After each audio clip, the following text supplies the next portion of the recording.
नांदेडमध्ये पावसानं नागरिकांची दानादान उडाली आहे। नांदेडमध्ये ढगफुटी सदृश पाऊस, सर्वच रस्ते जलमय। वसंतनगर, दत्तनगर, श्रावस्तीनगर, आनंदनगर भागात पावसाचं पाणी शिरलंय।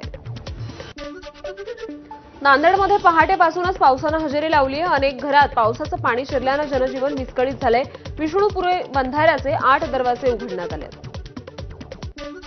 मुसळधार पावसानं नांदेड जिल्ह्यातील मन्यार नदीनं धोक्याची पातळी ओलांडली आहे। त्यामुळे नांदेड हैदराबाद महामार्गावर पाणी आलं असून हा महामार्ग वाहतुकीसाठी बंद करण्यात आला आहे। नांदेडमधील सोमेश्वर, रहाटी, जैतापूर परिसरात मुसळधार पाऊस। नांदेडकडे जाणाऱ्या रहाटी पुलावरून पाणी वाहत असल्यानं नांदेड ते सोमेश्वर, जैतापूर, रहाटी गावाचा संपर्क तुटलाय।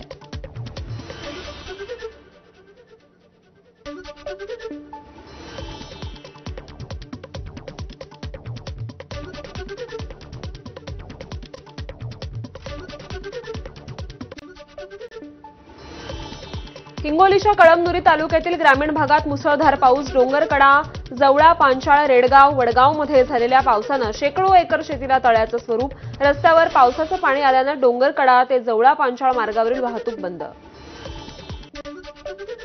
यवतमाळच्या उमरखेड आणि महागावात विजेच्या कडकडाटासह पाऊस। ग्रामीण भागातील नदी नाल्यांना पूर।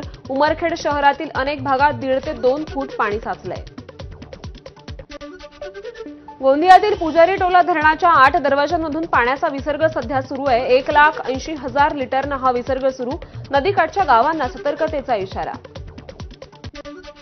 भंडाऱ्यातील गोसीखुर्द धरणाचे 17 दरवाजे उघडले असून 20,61,126 लिटरनं विसर्ग सुरू आहे। पावसाचा जोर वाढल्यास पाण्याचा विसर्ग वाढवण्यात येणार।